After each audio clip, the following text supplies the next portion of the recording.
अभी अहम खबर दें आपको, पाकिस्तान स्टॉक मार्केट में शदीद मंदी का रुझान देखा जा रहा है। 100 इंडेक्स में 2500 से ज्यादा पॉइंट्स की कमी रिकॉर्ड की गई है। इंडेक्स 64,000 की नफसियाती हद से भी नीचे आ गया है। पाकिस्तान स्टॉक मार्केट में शदीद मंदी का रुझान देखा जा रहा है। 100 इंडेक्स में 2500 से ज्यादा पॉइंट्स की कमी रिकॉर्ड की गई है। इसी वाले से बात कर लेते हैं, हमारे साथ मौजूद हैं ज़फ़र मोती साहब। ज़फ़र मोती वाले साहब, आप क्या समझते हैं जो इस वक्त मंदी का रुझान देखा जा रहा है, क्या ये करेक्शन है, प्रॉफिट टेकिंग है, क्या कहेंगे? सब है इसमें। अक्रॉस द बोर्ड जब तेजी हुई थी तो दिनों में घंटों में मार्केट तेज हो रही थी, तो अब वक्त आ गया था कि मार्केट में थोड़ी करेक्शन आए, थोड़ा लोग ऑफलोड करें शेयर। फिर आपका रोल ओवर बड़ा का वक्त आ गया है दिसंबर क्लोजिंग का अगले हफ्ते से। फिर अपना जो बदला चल रहा है फ्यूचर में वो बहुत ज़्यादा ऊपर है, तो लोगों ने इसलिए सेल ऑफ किया है, प्रॉफिट टेकिंग की है। और सबसे बड़ी बात ये कि फंड मैनेजर, जो फॉरेन फंड मैनेजर हैं जो यहाँ थोड़े बहुत एक्टिव थे, वो अब छुट्टियों पर चले जाएंगे और वो 5 से 7 जनवरी तक आएंगे। और जनवरी में हमें जो इलेक्शन का मसाइल आएंगे वो हमारी मार्केट को अफेक्ट कर रहेंगे। अच्छा, तो ज़फ़र साहब, आप क्या समझते हैं, क्या इलेक्शन के बाद जो है मार्केट मजीद आगे जाएगी या फिर यहाँ पे कंटेन करेगी इस वक्त? ये डिपेंड करता है इलेक्शन पर। इलेक्शन कैसे हेल्ड होते हैं, सब उसको मानते हैं, उसकी ट्रांसपेरेंसी को। तीसरा, सबको लेवल प्लेइंग फील्ड मिलने का जो झगड़ा है वो हैंडल होता है। और सबसे बड़ा जो है मसला वो लोगों के दिमाग में ये कि इलेक्शन होंगे कि नहीं। सही। माहिर मौशियात ज़फ़र मोती साहब हमसे गुफ्तगू कर रहे थे, बहुत शुक्रिया आपके वक्त का। Welcome back. दागदार गैर दागदार की बातें 70 की दहाई से चल रही हैं। इलेक्शन ना कराते तो दाग होता, इलेक्शन कराने के बाद दाग लफ्ज़ मुनासिब नहीं। निगरां वज़ीर आज़म अनवारुल हक काकड़ का फिर शफाफ इलेक्शन का अज़म। कहा, इंतखाबात इलेक्शन कमीशन की जिम्मेदारी है, हम मावनत करेंगे। जिनको लेवल प्लेइंग फील्ड मिली वो कौन सा दाग लेकर चले। कौम परस्त हर चीज़ अपने जाविये से देखते हैं।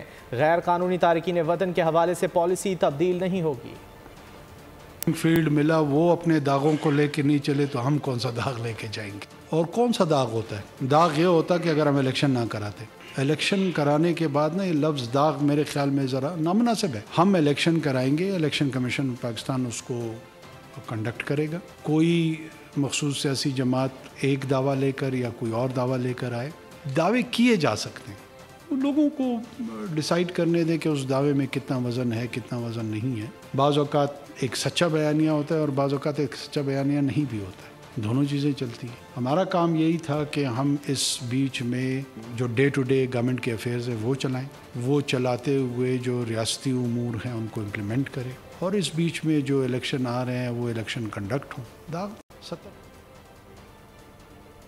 नया पाकिस्तान बनाने का दावा झूठा और सब्ज बाग था। तब्दीली की बात भी झूठा ख्वाब थी। बेतहाशा इंजीनियरिंग और आरटीएस बिठाकर सेलेक्टेड को लाया गया। नवाज शरीफ फिर बरस पड़े। फैसलाबाद डिवीजन के उम्मीदवारों से खिताब में कहा, झूठ बोलकर वोट लिए तो क्या लिए। तब्दीली के नाम पर बदतमीजी, बदतहजीबी, धौंस, धांधली और यू टर्न कल्चर दिया गया। नून लीग की पॉलिसियाँ जारी रहती तो पाकिस्तान एशियन टाइगर बन चुका होता। कौम को गर्दाब से निकालना टिकट होल्डर्स का अज़्म और अहद होना चाहिए।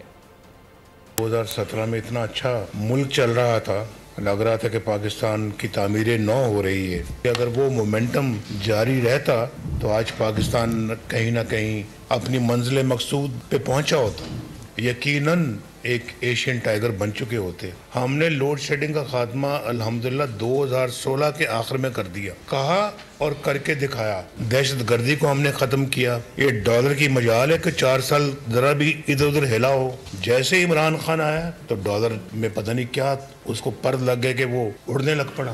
कहते नहीं थकते थे कि पाकिस्तान के सबज झंडे की हम इज्जत करवाएंगे, एक नया पाकिस्तान बनाएंगे, तब्दीली आएगी। वो सब कुछ एक झूठा ख्वाब था, वो सब्ज बाग था।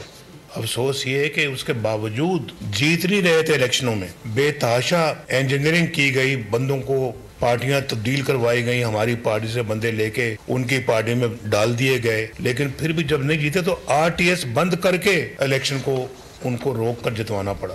जब वो वज़ीर आज़म उसको बनाया गया, सिलेक्टेड बंदा जो था 4 वोटों की बढ़तरी से वज़ीर आज़म बना था वो। हमारी 2 नस्लें इंसाफ मांगने लाहौर हाईकोर्ट आती रहीं, उम्मीद है कायद अवाम को इंसाफ मिलेगा। बिलावल भुट्टो का लाहौर हाईकोर्ट बार से खिताब, रेफरेंस सुनने पर चीफ जस्टिस से इजहार तशक्कुर किया। कहा, उम्मीद है एक पत्थर पर लकीर खींचेंगे कि आज के बाद किसी वजीर आजम के साथ ऐसा ना हो। मुल्क में सियासत को दुश्मनी बना दिया गया, मुखालिफ को जेल भेजना कामयाबी नहीं शिकस्त है। नफरत की सियासत बानी PTI वापस लेकर आए, पुरानी सियासत के तरीके से मुल्क नहीं चला सकते। में जो मजलूम है, जो विक्टिम है, 2 नस्ल हमारे आपके पास आते रहे इंसाफ मांगने के। इस लाहौर हाई कोर्ट को क्राइम सीन के तौर में देखा जाता है कि यहाँ एक कत्ल हुआ, शहीद जुल्फिकार अली भुट्टो।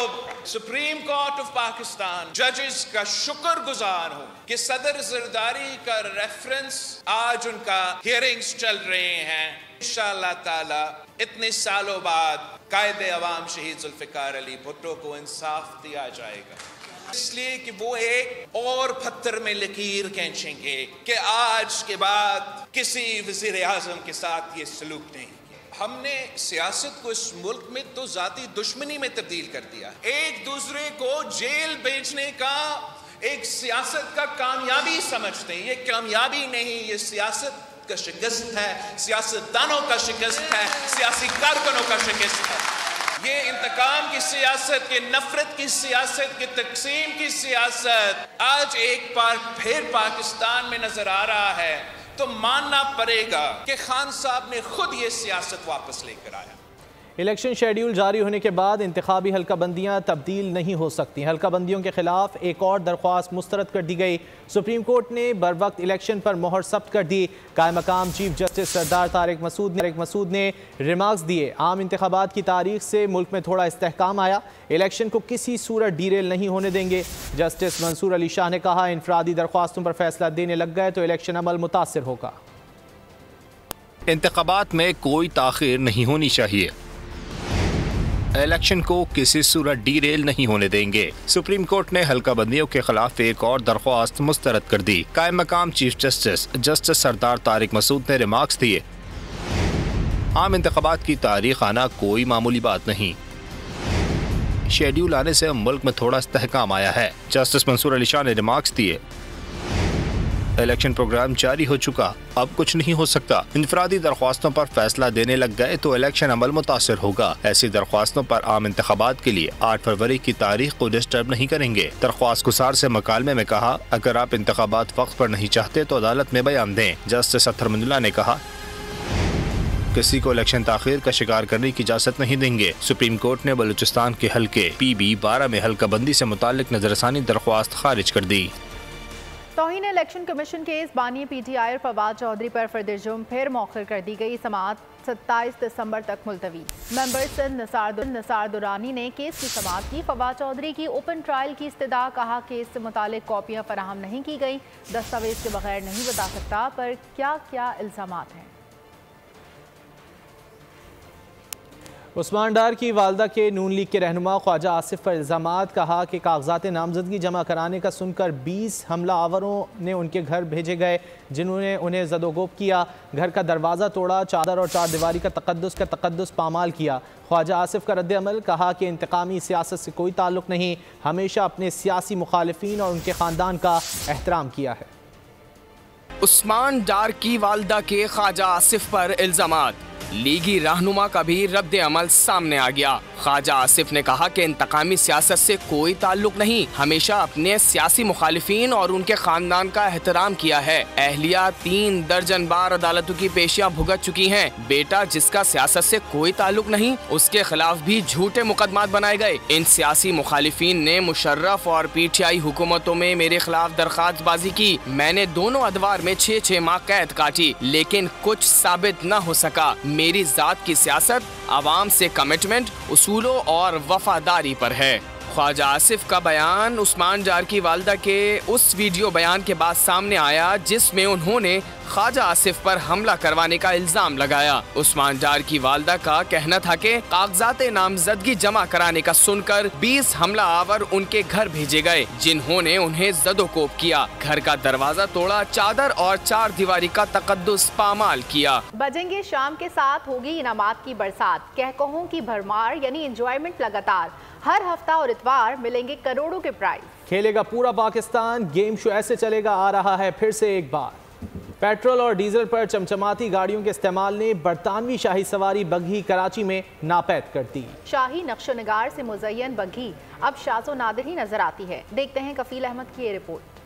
माजी की शाही सवारी बग्घी वक्त की तेज रफ्तारी का साथ ना दे पाई। टांगा खींचती घोड़े की मखसूस चाप जमाने की गर्दिश में कहीं खो गई है। कराची में शाही नक्शो निगार से मुज़य्यन बग्घी अब शादो नादिर ही नजर आती है। इसकी जगह अब गाड़ियों, मोटरसाइकिलों और बसों ने ले ली है। कराची के अमीर खान 50 बरस से बग्घी चला रहे हैं और बरतानवी शाही सवारी को जिंदा रखे हुए हैं, लेकिन गुजरते वक्त के साथ ये कारोबार खत्म होता जा रहा है। ये काम यानी बिल्कुल कम हो गया है। सिर्फ ये शादी ब्याह की बग्गियाँ रह गई हैं जो अल्लाह पाक इसमें रोज़ी दे रहा है, बाकी वो चीज़ ख़त्म हो गई है। क्योंकि एक चीज़ जब ख़त्म होने पे आती है ना, इसके कारीगर भी ख़त्म हो गए, काम करने वाले कहीं काम करके छोड़, क्योंकि एक चीज़ में आमदनी नहीं होवे तो लोग सेट कर जाते हैं। शहरी कहते हैं बग्घी आमदो रफ्त के साथ शादी की तकरीब में इस्तेमाल होने की रिवायत भी शानदार थी। ये ट्रेंड तो अच्छा है और इससे ज़रा एक तासुर अच्छा था जब बग्घी में जाता है आदमी। चीन से दरामद चिंगची ने सस्ती ट्रांसपोर्ट मुमकिन बना दी है। दूसरी तरफ तकरीबन हर मुलाजमत पेशा शख्स मोटरसाइकिल खरीद सकता है। यही वजह है कि मुल्क के बेशतर इलाकों से टांगे नापैद होते जा रहे हैं। अनजानी लेडी डियाना का इवनिंग गाउन 1.148 मिलियन अमेरिकी डॉलर्स यानी तकरीबन 2 करोड़ 40 लाख पाकिस्तानी रुपए की बोली लग गई। लेडी डियाना के नीले और स्याह रंगों के इवनिंग गाउन ने सबसे ज्यादा बोली लेकर नीलामी का नया रिकॉर्ड बना दिया है। ये गाउन मराकशी निजात बरतानवी फैशन डिज़ाइनर याकुस आजागोरी ने डिज़ाइन किया था।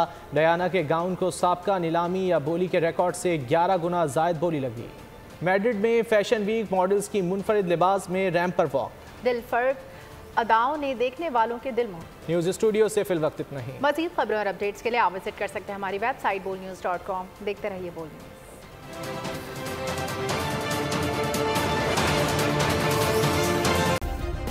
सब्सक्राइब करें और बेल दबाएं ताकि कोई खबर रह न जाए।